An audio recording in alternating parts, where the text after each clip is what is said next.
వీక్షకులకు స్వాగతం. నమస్కారం. సస్పెండ్ అయిన senior IPS officer PV Sunil Kumar. ఆయన ప్రముఖ అంబేద్కర్ వాది కూడా. అంబేద్కర్ గారు రచించిన రాజ్యాంగాన్ని అవసరం పెట్టిన senior officer PV Sunil Kumar. ఆయన గత జగన్మోహన్ రెడ్డి పాలనలో చాలా అనైతిక కార్యక్రమాలు చేశాడు. అవి కేసులు నడుస్తూ ఉన్నాయి. దాని ఫలితమే సస్పెండ్ గురయ్యాడు ఆయన. ఇప్పుడు కొత్తగా మరో వివాదం సృష్టిస్తున్నాడు ఆయన.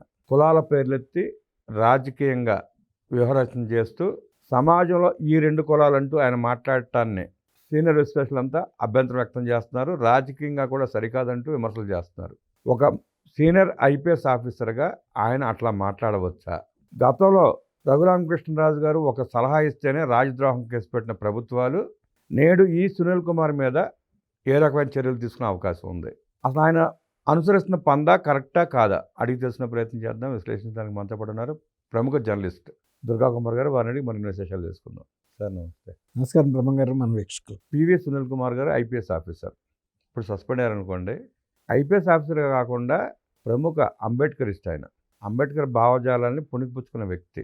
అంబేద్కర్ గారు సమాజం కోసం అంటూ ఆయన రాజ్యాంగాన్ని నిర్మిస్తే ఈయన సమాజాన్ని విచ్ఛిన్నం చేసే పనిలో ఉన్నాడు. ఆయన మాటల్ని, ఆయన వ్యవహరిస్తున్న తీరుని ఎట్లా చూస్తారు, ఎట్లా విశ్లేషిస్తారు? ఇప్పుడు మీరు ఇంట్రోలో కూడా చెప్పారు, ఆయన అంబేద్కర్ గారు రచించిన రాజ్యాంగాన్ని అవపోషణ పెట్టాడని. చాలా ప్రముఖ అంబేద్కరిస్ట్ అని చెప్పారు.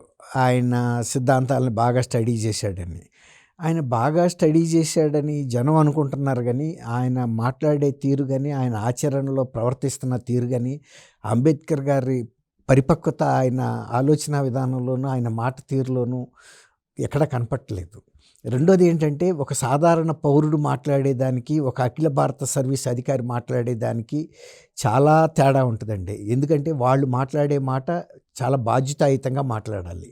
అఖిల భారత సర్వీస్ అధికారి అంటే దేశ సమగ్రతను కాపాడే విధంగా ఉండాలి, ఆ ఔన్నత్యాన్ని కాపాడే స్థాయిలో మాట్లాడాలి. ఒక చిల్లరి రాజకీయ వీధి నాయకులు మాట్లాడేటట్టు, లేకపోతే ఒక గ్రామ స్థాయి నాయకులు మాట్లాడేటట్లో ఉండకూడదు. ఇప్పుడు మీరు చెప్తున్న పివి సునీల్ కుమార్ గారు ఆయన సర్వీసులో ఉన్నప్పుడు ప్రవర్తించిన తీరు కానీ, ఇప్పుడు సస్పెన్షన్లో ఉండి కూడా ప్రవర్తిస్తున్న తీరు కానీ, ఆయన మీరు చెప్పిన మాటలకి ఎక్కడ దగ్గరలో లేడు. ఇంకోటి ఏంటంటే, అఖిల భారత సర్వీస్ అధికారులు సస్పెన్షన్లో ఉన్నప్పటికీ కూడా వాళ్ళు అఖిల భారత సర్వీస్ రూల్స్, రెగ్యులేషన్స్, నియమ నిబంధనలు పాటించాల్సిందే. వాళ్ళు ఒక్కసారి రిజైన్ చేసి వెళ్ళిపోతే అది వేరే మాట. రిజైన్ చేయకుండా సర్వీస్లో ఉంటూ ప్రభుత్వ సొమ్ము అంటే అది ప్రజల శాలరీ, ఎంత ప్రజల సొమ్మే కదా తినేది. తింటా ప్రజల ప్రయోజనాలకి, జాతి ప్రయోజనాలకి, జాతి ఐక్యతకి భిన్న అంటే దానికి భిన్నంగా మాట్లాడటం అనేది చాలా విచిత్రంగా ఉంది. గతంలో నేను 79లో జర్నలిజంలోకి వచ్చినప్పటి నుంచి కూడా ఐఏఎస్, ఐపీఎస్ అధికారులను చాలా దగ్గరగా చూశాను. చాలా సీనియర్ అధికారులు, వాళ్ళు కేంద్ర సర్వీసులకు వెళ్ళి డైరెక్టర్ జనరల్ లెవెల్గా చేసిన వాళ్ళు ఎప్పుడు కూడా ఈవెన్ సర్వీసుల్లోంచి బయటకు వచ్చిన తర్వాత కూడా వాళ్ళ పరిమితులు మించి ఎప్పుడు మాట్లాడటం అనేది అసలు నేను గమనించలే. ఎందుకంటే వాళ్ళు ఆ స్థాయిలో పనిచేసిన తర్వాత వాళ్ళ నోటెమ్మటే చిల్లర మాట రాకూడదు. అది ఇప్పుడు కూడా వాళ్ళు ఇప్పటికీ కూడా చాలామంది ఐఏఎస్, ఐపీఎస్ అధికారులు ఇప్పుడు 80-85 సంవత్సరాలు వచ్చిన వాళ్ళు కూడా ఈవెన్ ప్రైవేట్గా మాట్లాడేటప్పుడు కూడా వాళ్ళు గతంలో నిర్వహించిన పోస్టులు, వాళ్ళ ఔన్నత్యంగా మాట్లాడిన తీరుని గమనంలో పెట్టుకునే మాట్లాడతా తప్ప ఎప్పుడు చాలా బాధ్యతారాహిత్యంగా మాట్లాడటం అనేది మనం ఎక్కడ గమనించలే. ఆయన సర్వీసులో ఉన్నప్పుడే రఘురామకృష్ణరాజు గారి అరెస్ట్ చేయటం కానీ, ఆయన మీద సిఐడి ఆఫీస్లోనే ఆయన అడిషనల్ డీజీగా ఉన్నప్పుడు ఆయన మీద దాన్ని ఏమంటారు, చిత్రవద పెట్టే, ఒక రకంగా అత్యాయత్నమే. ఆయన గుండెల మీద కూర్చోబెట్టి, బైపాస్ అయిన ఆపరేషన్ అయిన వ్యక్తి మీద గుండెల మీద కూర్చోబెట్టి ఆయన ఏదో సహజ మరణం పొందాడు అన్నట్టుగా కూడా చేశారు. ఆయన భౌతికంగా స్ట్రాంగ్గా ఉండబట్టి తట్టుకున్నాడు, కానీ అది ఇంకెవరన్నా అయితే ఆ షాక్ అయినా కూడా చనిపోతారు. అలా చేసి దాన్ని మళ్ళీ ఎవరో పై వ్యక్తికి, ఆయన ఎవరైతే ఆదేశించారో ఆ వ్యక్తికి వాట్సాప్లో కూడా చూపించాడు అంటేనే మనం అర్థం చేసుకోవచ్చు. ఆ రోజున ఆయన పోలీసులకు ఫిర్యాదు చేసినా కూడా దాని మీద కేసు బుక్ అవ్వాలి. ఆ తర్వాత ఇప్పుడు కూటమి ప్రభుత్వం వచ్చిన తర్వాత కేసు బుక్ అయింది. రేపు 4వ తారీఖున ఆయన దాని విచారణకు కూడా హాజరవ్వాల్సి ఉంది. నిన్న ఆయన అనకాపల్లి దగ్గర ఒక బహిరంగ సభలో మాట్లాడుతా, ఆంధ్రప్రదేశ్లో ఉన్న 2 సామాజిక వర్గాల్లో గనక ఏకమైతే రాజ్యాధికారాన్ని చేజిక్కించుకోవచ్చు అని ఆయన మాట్లాడాడు. అసలు రాజ్యాధికారానికి ఆయనకి ఏం సంబంధం అండి? తర్వాత 2 సామాజిక వర్గాలని ఆయన పేరు పెట్టి మాట్లాడటం గానీ, ఒక సామాజిక వర్గం ఆయనేమో చీఫ్ మినిస్టర్ అవ్వాలంట. ఇంకొక సామాజిక వర్గం ఆయన డిప్యూటీ చీఫ్ మినిస్టర్ అయితే అసలుకి తిరిగే లేదని చెబుతున్నాడు ఈక్వేషను.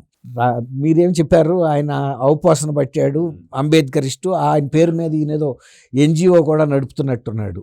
ఆయన ఎప్పుడు కులాలు, మతాలు పేరుతో విభజించి పాలించమని కానీ, అటువంటి రాజకీయాలు చేయమని కానీ, ఈవెన్ ఈ రిజర్వేషన్లు కూడా ఆయన వ్యతిరేకించాడు. అసలు కుల ప్రాతిపదిక మీద పెట్టే రిజర్వేషన్లు కూడా ఆయన వ్యతిరేకించాడు, ఇతరులు దాన్ని సమర్థించారు. దాంతో ఆయన ఊరుకున్నాడే తప్ప ఆయన ఎప్పుడు ఫలానా కులాలని, ఆయనకి ఏ కులానికి చెందినా కూడా ఆ ప్రత్యేక కులాన్ని కూడా ఆయన ప్రమోట్ చేసుకోవడానికి ఆయన ప్రయత్నించలేదు. ఆ తర్వాత ఆయన అంత జీవితంలో పైకి వచ్చాడంటే కూడా ఈవెన్ అగ్రకులానికి చెందిన ఒక వ్యక్తి ప్రోత్సాహం, లేకపోతే కొంతమంది ప్రోత్సాహంతోనే ఆయన ఉన్నత స్థాయికి చేరాడు. అది ఆయనకు తెలుసు. అందువల్ల అలాంటి ఇరుకు మనస్తత్వంతో అంబేద్కర్ గారు ఎప్పుడు లేడు. అసలు ఇంకోటి ఏంటంటే, అంబేద్కర్ గారిని ఇప్పుడు కొన్ని సామాజిక వర్గాలే జై భీమ్ అని ఓన్ చేసుకుంటున్నాయి, కానీ అసలు అంబేద్కర్ గారు మొత్తం భారతదేశంలో అన్ని సామాజిక వర్గాలకి, భారతీయులందరికీ కూడా ఆదర్శనీయమైన వ్యక్తి, గౌరవమైన వ్యక్తి, పూజించదగ్గ వ్యక్తి, ఆయనకి ఒక నివాళులు అర్పించదగ్గ వ్యక్తి. అది ఆయన్ని ఏదో సొంతం చేసుకుని ఆయన తరపున ఇలాంటి చిల్లర మాటలు మాట్లాడేవాళ్ళు మేము అంబేద్కర్లు అని చెప్పుకుంటే, ఆయన్ని కొంతమందికి పరిమితం చేయడం కూడా కరెక్ట్ కాదు. అది కాకుండా ఇంకా పైగా మేమే అంబేద్కరిస్టులు అని చెప్పుకుంటూ ఆ స్థాయి మాటలు కాకుండా ఇవాళ పివి సునీల్ కుమార్ గారు మాట్లాడిన మాటలు చాలా అభ్యంతరకరం. ఇంకోటి ఏంటంటే, ఎవరైతే ఆయన చేతిలో చిత్రవధకి గురయ్యి 3rd డిగ్రీకి గురయ్యి మీరు అన్నట్టు హత్యా ప్రయత్నం నుంచి బయటపడ్డాడో అదే వ్యక్తి ఇవాళ కేంద్రంలో ఉన్న మానవ వనరుల శిక్షణ శాఖకి కూడా ఆయన ఫిర్యాదు చేశారు లిఖితపూర్వకంగా. ఈయన అఖిల భారత సర్వీస్ అధికారి అయ్యుండి గతంలో కూడా అనేక మంది మీద అక్రమ అరెస్టులు చేసి వాళ్ళ మీద దౌర్జన్యాలు చేశాడు. ఇవాళ సస్పెన్షన్లో ఉండి ఆ కేసులకు సంబంధించి ఇగో ఇలాంటి మాటలు మాట్లాడాడని కూడా తీసుకెళ్ళి ఆయన మానవ వనరుల శాఖ ఫిర్యాదు చేశాడు. ఇప్పుడు మానవ వనరుల శాఖ కూడా ఇలాంటి అధికారుల మీద ఖచ్చితమైన కఠినమైన చర్యలు తీసుకోవాలండి.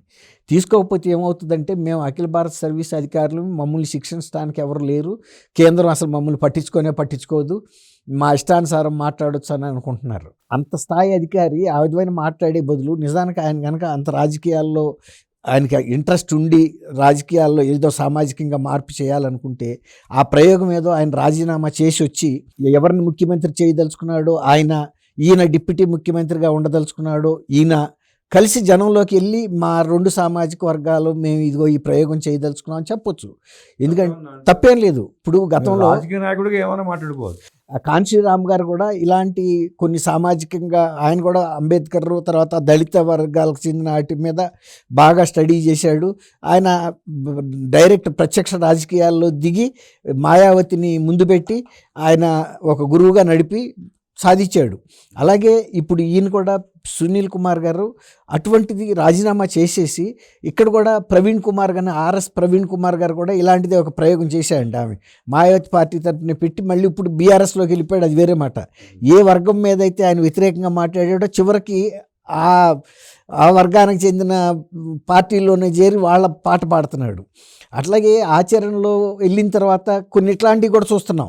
వాళ్ళు బయట ఉన్నప్పుడు చెప్పిన మాటలు వేరు, తీరా ఆచరణలోకి వచ్చిన తర్వాత వేరేగా మాట్లాడారు.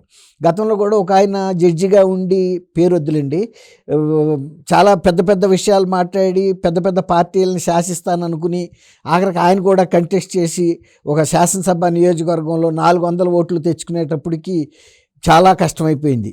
ఆయన కూడా అంబేద్కర్ లాగా బ్లేజర్ వేసుకుని, బ్లూ కలర్ వేసుకుని కూడా అవగానే అంబేద్కర్లు అవరండి. ప్రజల మనసుల్లో ఉండాలి. వీళ్ళు అంబేద్కర్ లాగా బ్లేజర్ వేసుకుని కోటు లేకపోతే టీవీల ముందు మాట్లాడటం కాదు, ప్రజల్లోకి వెళ్ళి ప్రజల మనసుల్ని గెలుచుకున్నప్పుడే ఎవరైనా దగ్గర కాగలుగుతారు. తర్వాత ఈ అఖిల భారత సర్వీస్ అధికారులు వీళ్ళు ఎంతమంది వెళ్ళి వాళ్ళ సామాజిక వర్గాల చెందిన కార్యక్రమాల్లోనూ లేకపోతే ఫంక్షన్లోనూ పాల్గొంటున్నారండి. అసలు వీళ్ళ పిల్లల్ని ఎవరికన్నా ఆ వర్గాలకు చెందిన వాళ్ళకి ఇస్తున్నారా? ఆ వర్గాల పిల్లల్ని వీళ్ళు చేసుకుంటున్నారా? మేము వేరే క్లాస్ అన్నట్టుగా పెద్ద పెద్ద కులాలకు చెందిన వాళ్ళని, ధనవంతుల్ని, ఇండస్ట్రియలిస్టుల పిల్లల్ని చేసుకుంటున్నారు. వీళ్ళకి విందులకి రావాలన్నా వాళ్ళే రావాలి, వీళ్ళు కూడా వెళ్ళాలంటే వాళ్ళకే వెళ్ళాలి. ఈ సొంత సామాజిక వర్గ ప్రజలను దగ్గరికి కూడా రానివ్వరు. అంటే వీళ్ళ అవసరాల కోసం సామాజిక వర్గం గురించి మాట్లాడటమే కానీ రాజకీయాల కోసం ఆ సామాజిక వర్గంలో అట్టడుగు స్థాయిలో ఉన్నాడు పైకి తీసుకొచ్చి ఉద్దేశం మళ్ళీ ఎవరికి లేదు. లేదండి. అదే అంటున్నా, వాళ్ళు ఎప్పుడన్నా దగ్గరికి రానిస్తున్నారా? ప్రయత్నం కూడా లేదు. నైతికంగా మద్దతు ఇస్తున్నారా?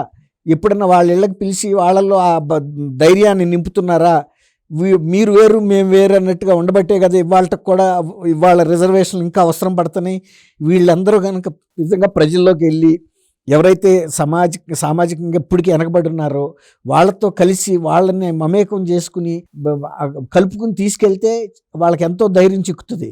కేవలం ఇవాళ ఆయనకి రాజకీయం, డిప్యూటీ చీఫ్ మినిస్టర్ పోస్ట్ గుర్తొచ్చింది కాబట్టి ఈ కాంబినేషను ఫలానా కులంతో మేము కలిస్తే ఇది అవుతుందని చెప్పాడు. కానీ దీనిని సస్పెన్షన్లో ఉన్నప్పటికీ కూడా ఆయన అఖిల భారత సర్వీస్ అధికారి కాబట్టి డిపార్ట్మెంట్ ఆఫ్ పర్సనల్ మానవ వనరుల శిక్షణ శాఖ ఏదైతే ఉందో, ఎన్ని శాఖలకి వీళ్ళ మీద అధికారం ఉందో, హోమ్ కూడా కింద కూడా వస్తాడు ఈయన ఐపీఎస్ ఆఫీస్. ఈ శాఖలన్నీ కూడా చర్య తీసుకుని ఏ సెక్షన్ల ప్రకారం తీసుకుందో కూడా అవసరమైతే డిస్మిస్ చేయటమే కాకుండా ఈ మాట్లాడినందుకు క్రిమినల్ కేసెస్ బుక్ చేయాలండి. సస్పెన్షన్, డిస్మిసల్ అనేది రెగ్యులర్గా జరుగుతుంది. రాజద్రోహం ఇప్పుడు భారతదేశ సార్వభౌమాధికారాన్ని దెబ్బతీసి విభజించే విధంగా మాట్లాడాడు కాబట్టి ఆ కేసు కూడా బుక్ చేసి వాళ్ళకి ఆ రుచి చూపించాలండి. అంబేద్కర్ గారు రాసిన రాజ్యాంగం ఎంత పవర్ఫుల్లో, ఎలాంటి ఉద్దేశంతో ఆయన రాశాడో, ఎలాంటి ఉద్దేశంతో వీళ్ళు మాట్లాడుతున్నారో తెలియాలి.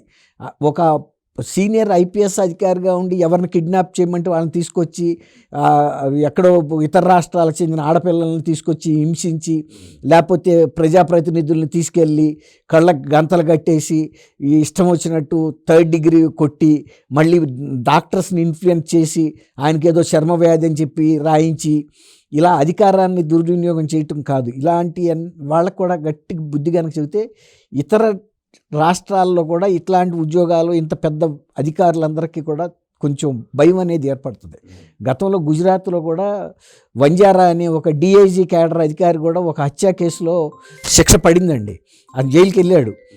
అట్లా జరగాలి. అంతేగాని వీళ్ళు పెద్ద అధికారులు, ఐఏఎస్లు, ఐపీఎస్లు వీళ్ళ మీద కేసులు బుక్ చేయకుండా ఉదాసీనంగా కనుక వ్యవహరిస్తే ప్రభుత్వానికి ఒక నాటికి వీళ్ళు తలనొప్పిగా తయారవుతారు.